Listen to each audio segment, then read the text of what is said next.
एक सवाल पूछता हूं।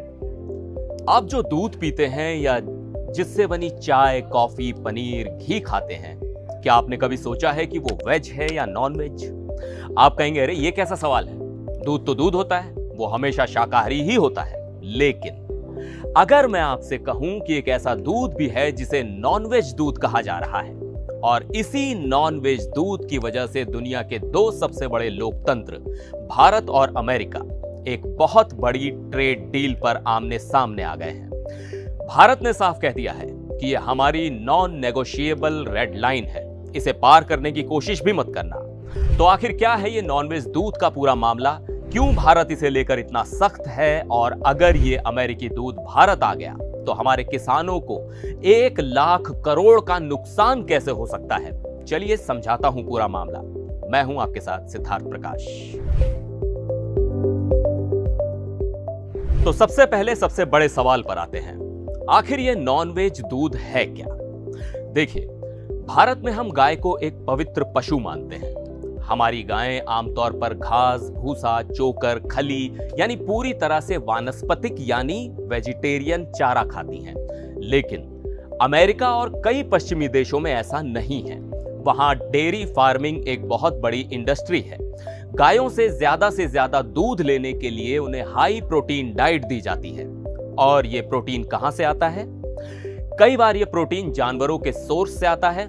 अमेरिका में गायों को जो चारा दिया जाता है उसमें जानवरों का मांस यानी मीट मील, हड्डियों का चूरा यानी बोन मील, और यहां तक कि खून यानी ब्लड मील भी मिलाया जाता है। इसे रूमिनेंट फीड कहते हैं। और जब कोई गाय ऐसा चारा खाती है जिसमें दूसरे जानवरों के अंश हों, तो उस गाय से मिलने वाले दूध को ही भारत में नॉनवेज दूध कहा जा रहा है। ग्लोबल ट्रेड रिसर्च इंस्टीट्यूट के अजय श्रीवास्तव ने एक बात कही थी जो इस पूरी चिंता को समझा देती है। उन्होंने कहा कि जरा सोचिए, आप ऐसा मक्खन खा रहे हैं जो उस गाय के दूध से बना है जिसे दूसरी गाय का मांस और खून खिलाया गया था। भारत शायद ही इसकी इजाजत कभी देगा। अब आप बताइए, ये सुनकर आपको कैसा लगा? यही वो मूल वजह है जिसने इस पूरे ट्रेड डील में एक बहुत बड़ा अड़ंगा डाल दिया है। अब सवाल उठता है कि भारत इसे लेकर इतना अडिग क्यों है? इसके पीछे सिर्फ एक नहीं बल्कि 2 बड़ी वजहें हैं। पहली और सबसे बड़ी वजह हमारी संस्कृति और आस्था। वर्ल्ड एटलस की 2023 की रिपोर्ट के मुताबिक भारत की लगभग 38% आबादी शाकाहारी है। यह दुनिया में सबसे ज्यादा है। हमारे यहां करोड़ों लोगों के लिए गाय सिर्फ एक जानवर नहीं बल्कि गौ माता है। हम दूध और घी का इस्तेमाल हर रोज पूजा पाठ और धार्मिक अनुष्ठानों में करते हैं। अब सोचिए, क्या कोई अपने आराध्य को ऐसा दूध चढ़ाना चाहेगा जिसके बनने की प्रक्रिया में मांसाहार जुड़ा हो? बिल्कुल नहीं। यह हमारी धार्मिक भावनाओं को सीधी चोट पहुंचाने जैसा है। इसलिए भारत सरकार ने इसे नॉन नेगोशिएबल रेड लाइन बना दिया है। सरकार ने साफ कर दिया है कि अमेरिका से आने वाले डेयरी प्रोडक्ट्स के लिए एक सख्त सर्टिफिकेट देना होगा। इस सर्टिफिकेट में साफ साफ लिखा होना चाहिए कि जिन जानवरों से यह दूध लिया गया है उन्हें कभी भी मांस, बोन मील, ब्लड मील या किसी भी दूसरे जानवर के अंगों से बना चारा नहीं खिलाया गया है। जब तक अमेरिका यह गारंटी नहीं देता तब तक उसके डेयरी प्रोडक्ट्स के लिए भारत के दरवाजे बंद हैं। अब आते हैं दूसरी बड़ी वजह पर, और वो है पैसा, यानी हमारी अर्थव्यवस्था और हमारे किसानों की रोजी रोटी।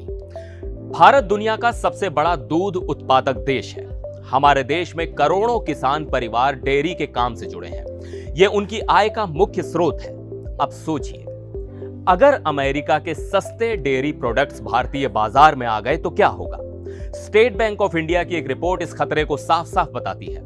रिपोर्ट के मुताबिक अगर डेयरी सेक्टर को विदेशी कंपनियों के लिए खोल दिया गया तो भारत में दूध की कीमतें 15% तक गिर सकती हैं। इससे हमारे भारतीय डेयरी किसानों को सालाना 1,03,000 करोड़ रुपए का भारी नुकसान हो सकता है।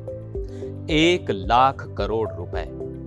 यह रकम इतनी बड़ी है कि यह हमारे पूरे ग्रामीण भारत की अर्थव्यवस्था को हिला सकती है। सरकार अपने करोड़ों किसानों को सड़क पर नहीं आने दे सकती। इसलिए सांस्कृतिक कारणों के साथ साथ ये आर्थिक कारण भी इस रेड लाइन को और मजबूत बना देता है। दूसरी तरफ भारत है जो अपनी सांस्कृतिक और धार्मिक आस्थाओं के साथ साथ अपने करोड़ों किसानों के भविष्य को भी बचाना चाहता है। ये सिर्फ दूध का मामला नहीं है, ये संस्कृति, आस्था और अर्थव्यवस्था की लड़ाई है।